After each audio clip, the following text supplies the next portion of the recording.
ပါကျွန်တော်ဒီနေ့မှာတော့ဖျားခင်ရဲ့နှုတ်ပတ်တော်နဲ့နိုင်ငံခေါ်ပေးခြင်းနဲ့ဆိုတော့ဖျားခင်ရဲ့နိုင်ငံတော်အကြောင်းကိုကျွန်တော်ပြပြခြင်းနဲ့ဆိုတော့ဖျားခင်ရဲ့နိုင်ငံတော်ကရောမအခန်းကြီး14အငယ်10မှာပြောတယ်။ဘာပြောလဲဆိုရင်ဖျားခင်ရဲ့နိုင်ငံတော်ဒီအစားတောင်းနဲ့မတည်ပြောင်းမခြင်းညီသက်ခြင်းတက်ရှင်တော်ဝိညာဉ်တော်အဖြစ်ခံရတော့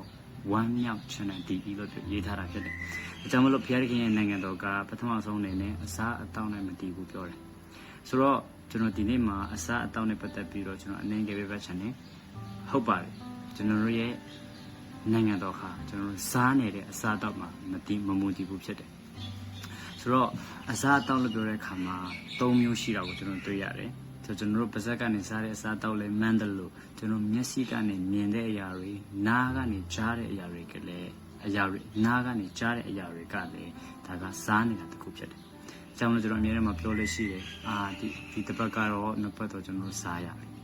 ။ကျွန်တော်နှစ်ပတ်တော့စားတယ်လို့ခေါ်တယ်။ဆိုတော့နှစ်ပတ်တော့ဘယ်ကနေစားတယ်ကျွန်တော်ကြားနာခြင်းအဖြစ်စားတယ်ကျွန်တော်မြင်ခြင်းအဖြစ်ကျွန်တော်စားကြတယ်။ဆိုတော့ဒါကြောင့်မို့လို့ကျွန်တော်အစားတောက်လို့ပြောတဲ့အခါမှာပါဇက်ကနေစားရတဲ့တစ်ခုပဲမဟုတ်ပဲနဲ့ကျွန်တော်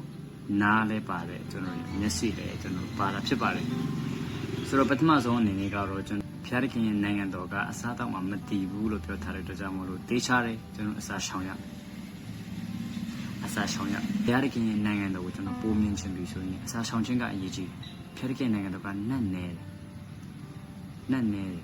ပုံမှန်ကျွန်တော်မြင်တွေ့ရတဲ့အရာမဟုတ်ဘူးဒါပေမဲ့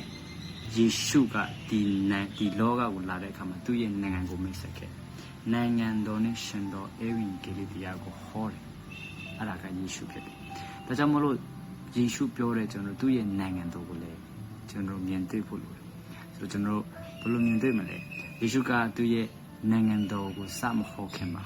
အရင်ဆုံးအစာရှောင်တယ်ရက်ပေါင်း40တွေ့လားအစာရှောင်ပြီးမှသူကနိုင်ငံတော်အကြောင်းကိုစဟောတယ်ဒါကြောင့်မလို့ကျွန်တော်နိုင်ငံတော်ကိုမြင်ချင်တယ်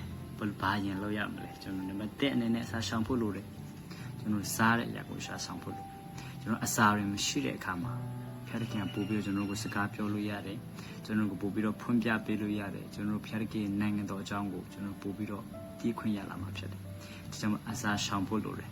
ကြောင့်အစာရှောင်ကျမ်းစာထဲမှာအစာရှောင်တဲ့သူတွေကတကယ် man of great ဖြစ်တယ်man of fasting ကတကယ် man of great ဖြစ်တယ်ကျွန်တော်အစားရှောင်ပါတန်ရီလာတို့အစား21ရက်ရှောင်တဲ့အခါမှာဘုရားသခင်ရဲ့နိုင်ငံတော်ရဲ့နယ်ပယ်တွေကိုကျွန်တော်ဝင်သွားတယ်ဘယ်လိုဝင်သွားလဲကောင်းကင်တမန်တွေသူ့လာတွေ့ရတယ်တွေ့လားဒီဟာတွေကဘုရားသခင်ရဲ့နိုင်ငံတော်ရဲ့အထီးတွေဖြစ်တယ်ဒါကြောင့်မို့လို့ကျွန်တော်အစားရှောင်ဖို့လိုတယ်ဒါကြောင့်မို့လို့ကျွန်တော်စားတဲ့စားတော့ရှောင်ပါကျွန်တော်ဆုံးဖြတ်ချက်ချပါကျွန်တော်ဖြည်းဖြည်းချင်းစီစားလို့ရတယ်ကျွန်တော်တရက်အစားရှောင်တာကနေစားလို့ရတယ်တရက်အစားရှောင်ပါ3ရက်အစားရှောင်တာကနေစားလို့ရတယ်ကျွန်တော်9ရက်အစားရှောင်တာတွေစားလို့ရတယ်ဒါတွေကကိုယ့်ရဲ့ဆုံးဖြတ်ချက်ဖြစ်တယ်ဒါကြောင့်မလို့အစားရှောင်လေးကျွန်တော်ပို့ပြီးတော့မြင်ခွင့်ရမှာဖြစ်တယ်ဒါတကယ်နိုင်ငံတော်ကပါလေဒါတကယ်နိုင်ငံတော်ရဲ့အဖြစ်ကိုကျွန်တော်တွေ့ခွင့်ရမှာဖြစ်တယ်အာမင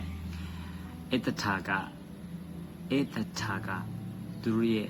့လူမျိုးတွေအားလုံးအသက်ခံရတဲ့ကိစ္စကို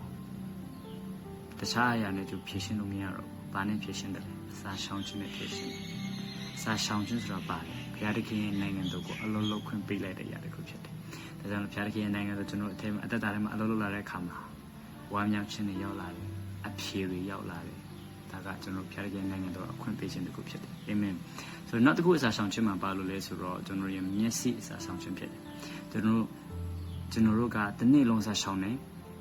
ေဒါပေမဲ့မျက်စိအစာတော့မရှောင်ဘူးတညလုံးစကားတွေကြည့်နေတယ်အဲ့လိုလည်းမရဘူးဖြစ်တယ်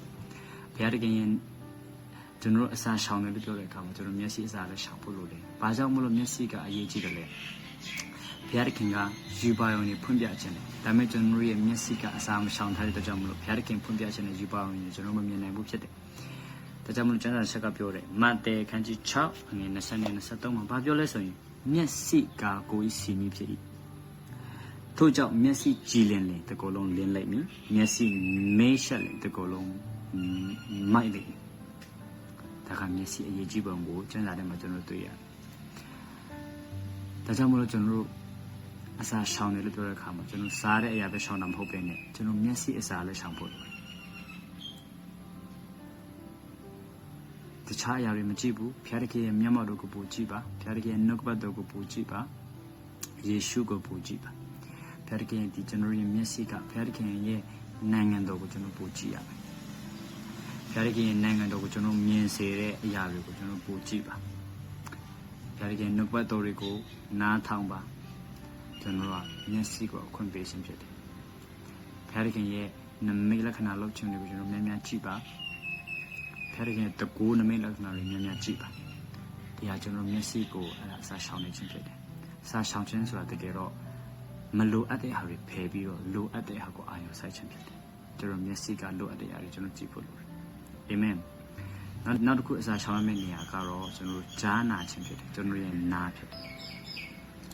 ဆိုတော့နားကလည်းကျွန်တော်ဝင်တဲ့အရာတစ်ခုဖြစ်တယ်ဒါကြောင့်မလို့ကျွန်တော်စိုးရိမ်မှုတွေပဲကြားရင်ကိုယ်တိုင်လည်းစိုးရိမ်တတ်လာပူပန်ခြင်းတွေပြဿနာတွေပဲကြားရင်ကိုယ်တိုင်လည်းပြဿနာခံစားရတယ်လို့ဖြစ်လာဒါကကျွန်တော်ဘာကြားတယ်လဲနဲ့ဆိုင်ဒါကြောင့်မလို့ကျမ်းစာကပြောတယ်ယုံကြည်ခြင်းကကြားနာခြင်းအဖြစ်ဖြစ်တယ်ကြားနာခြင်းကလည်းဘုရားသခင်ရဲ့နှုတ်ပတ်တော်အဖြစ်ဖြစ်တယ်ဘုရားသခင်ရဲ့စကားတော်ဖြစ်တယ်ဆိုတော့ဘုရားသခင်ရဲ့ကျွန်တော်တို့ယုံကြည်ခြင်းဘယ်လောက်ရှိတယ်လဲကကျွန်တော်ဘယ်လောက်ဘာတွေကြားတယ်လဲနဲ့ဆိုင်အာမင်ဆာမလို့ကျွန်တော်ကြားနာခြင်းကဘယ်လောက်ထိအရေးကြီးတယ်လဲကျွန်တော်တို့ဂေတင်ချင်းရဖို့တော့မှာဘုရားသခင်ရဲ့အေဝံဂေလိစကားကိုနားနဲ့ကြားမှပဲကျွန်တော်တို့ဂေတင်ခြင်းရဖြစ်တယ်ဒါကြောင့်မလို့ကျွန်တော်တို့ဂေတင်ခံရတယ်လားဆုံးရှုံးတယ်လားကကျွန်တော်တို့ဘာကြားတယ်လဲနဲ့ဆိုင်ဟာလေလုယာဒါကြောင့်မလို့ကျွန်တော်ကြားနာခြင်းကအရေးကြီးတယ်ဒါကြောင့်မလို့ကြားတဲ့ຢာတွေရှောင်ပါဘုရားသခင်နှုတ်ပတ်တော်ကိုပူနာထောင်ပါဘုရားသခင်ရဲ့စကားတော်ကိုပူနာထောင်ပါဒါကအစာရှောင်ခြင်းတစ်ခုဖြစ်တယ်ဒီလိုမျိုးကျွန်တော်နားရီရှောင်တယ်ကျွန်တော်မျက်စိရဲ့အစာရှောင်တဲ့ခါမှာဘုရားသခင်နိုင်ငံတော်ကိုကျွန်တော်ပုံမြင်တွေ့ရမှာဖြစ်တယ်ဘုရားသခင်နိုင်ငံတော်အကြောင်းကိုကျွန်တော်ပို့ပြီးတော့သိခွင့်ရမှာဖြစ်တယ်ဟာလေလုယာဒါကြောင့်ကျွန်တော်ရဲ့မျက်စိတွေကျွန်တော်ရဲ့နားတွေဒီကျွန်တော်ရဲ့စားတောက်တဲ့အရာတွေကျွန်တော်အစာရှောင်ဖို့လိုတယ်အာမင်စာရှောင်လို့ဘုရားသခင်နိုင်ငံတော်ကိုပို့ကြည့်ပါဘုရားသခင်ရဲ့နိုင်ငံတော်ကိုပို့မြင်ပါဘုရားသခင်ရဲ့နိုင်ငံတော်နဲ့ဆိုင်တဲ့စကားတွေကိုများများပြောပါအဲ့ဒါကအစာရှောင်ခြင်းဖြစ်တယ်ကျွန်တော်ပုံမှန်နေ့တိုင်းသွားလာတဲ့အခါမှာကျွန်တော်သူများတွေရဲ့အကြောင်းကိုပဲပြောဖြစ်တာများတယ်ဆိုတော့ဘုရားသခင်နှုတ်ကပတ်တော်ကိုပို့ပြောပါဘုရားသခင်ကကျွန်တော်တို့ကိုပါပြောစေခြင်းနဲ့လည်းအဲ့ဒီအရာတွေကိုများများပြောပါအဲ့ဒါကတင်နှုတ်အစာရှောင်ခြင်းဖြစ်တယ်ကျွန်တော်ပါဇက်ကိုအစာရှောင်ခြင်းဖြစ်ပါတယ်ဒါကြောင့်မလို့ဘုရားသခင်နိုင်ငံတော်ကိုအရောက်တိုင်းမြင်တွေ့ခွင့်ရကြပါစေ